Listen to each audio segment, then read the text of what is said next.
আসন্ন সংসদ নির্বাচন ও গণভোটে পোস্টালে ব্যালটে ভোটদানের জন্য সব প্রতীক দিয়ে প্রার্থীর নাম ছাড়া আলাদা ব্যালট ছাপানো হলেও দেশের ভেতরে যাতে একই ব্যালটে সাধারণ ও পোস্টাল ভোট গ্রহণ করা হয় এমন প্রস্তাব দিয়েছে বিএনপি।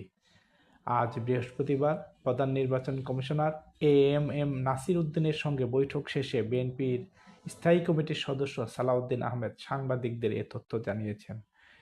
বৈঠকে তার নেতৃত্বে উপস্থিত ছিলেন বিএনপির চেয়ারপারসনের উপদেষ্টা ইসমাইল জহুরুল্লাহ, ইসির সাবেক সচিব ডক্টর মোহাম্মদ জকরিয়া, বিএনপির আইন সহায়তা উপকমিটির প্রধান ব্যারিস্টার রুহুল কুদ্দুস কাজল।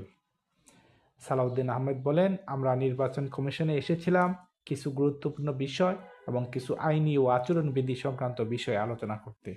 আজকে আমরা আইনগত কিছু পয়েন্ট এবং আচরণবিধির কিছু বিষয় কমিশনকে বুঝিয়ে দিয়েছি।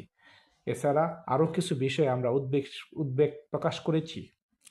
এসব বিষয় নিয়ে তাদের সঙ্গে আলোচনা হয়েছে। আমি মনে করি এর বেশি কিছু বলার নেই। তারা এসব বিবেচনা করবেন, বৈঠকে আমাদের আশ্বস্ত করা হয়েছে। তিনি আরও বলেন, পোস্টাল ব্যালটগুলো প্রবাসীদের জন্য পাঠানো হয়েছে, আমরা আগেও বলেছি, তবে এ বিষয়ে সঠিকভাবে বিবেচনা করা হয়নি। যারা পোস্টাল ব্যালট প্রণয়ন ও প্রণয়ের দায়িত্বে ছিলেন তাদের ব্যাখ্যা দিতে হবে। গৃহীত ব্যালটগুলো